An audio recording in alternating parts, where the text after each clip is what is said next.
त्यामुळे कोणी ते बदलू शकत नाही. म्हणून म्हटलं ना बाबा, अजून जरांगेशाही यायची आहे, अजून सुप्रीम कोर्टामध्ये पण ती लागू व्हायची आहे. ते अजून नाही ना, ते अजून ह्या खालच्याच कोर्टात आहे, मॅजिस्ट्रेट कोर्टात, तर तिकडं कुठे जाईल ते. त्यामुळे बघू आम्ही काय करायचं ते. कुणबी समाजाला आरक्षण देण्यास आमचा विरोध नाही.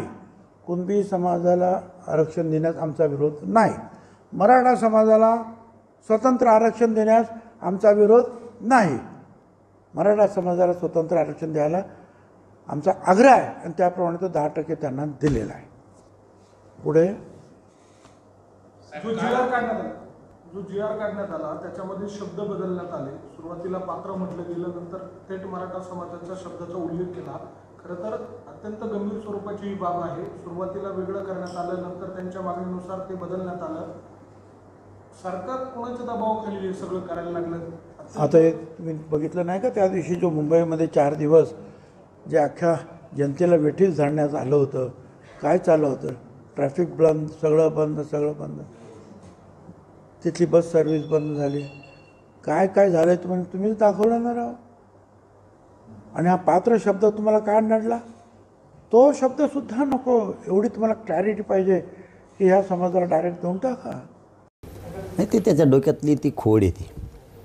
जरांगेशाही अमकं काही, त्याला वाटतं त्याच्या म्हणण्याप्रमाणे सगळं चालावं.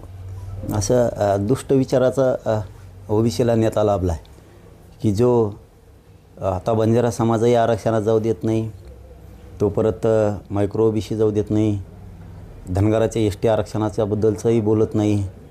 फक्त वेगळे चॉकलेट देऊन नेते वेगळ्या कामाला लावले, अशी त्याची एक वेगळी वागण्याची पद्धत आहे. त्यामुळं आम्ही सगळं लोकशाही मार्गाने करतो आणि लोकशाही मार्गाने आम्ही सगळं मिळवणार आहेत आणि मिळवलं आहे सुद्धा आणि राहिलेलासुद्धा घेणार आहे. तुला काय करायचं ते कर म्हणा. बरं, या जी आरमुळे तणाव निर्माण होऊ शकतो असं ते या ठिकाणी म्हणतात. त्यामुळे हा जी आर मागे घेतला पाहिजे. नाही, मग 2000 जे 16% आरक्षण आहे 1994 ते पण मागं घ्या, ते पण मागं घ्या मग. कारण त्याच्यामुळं सुद्धा तणाव होऊ शकतो ना. मग ते तर आमचं होतं तरी आम्ही खाऊ दिलं. आता हे तर हे जे आर आमच्या हैदराबाद गॅजेटच्या नोंदीच्या आधारे काढला आहे आणि बाकीचे जे आर कोणाला आधारही दिलेला नाही. 180 जातीच्या 450 जाती झाल्या कशा हे सुद्धा सरकारनं मराठ्यांना आता सांगणं मग गरजेचं आहे. जर आता छगन भुजबळला ओबीसीचं वाटोळंच करायचं त्याने जर ठरवलंच, तर मग मराठ्यांना, दलित मुस्लिमांना, आदिवासीला, आम्हाला ह्या लोकांना माहिती पाहिजे आता की 180 जातीच्या 350-400 जाती झाल्या कशा.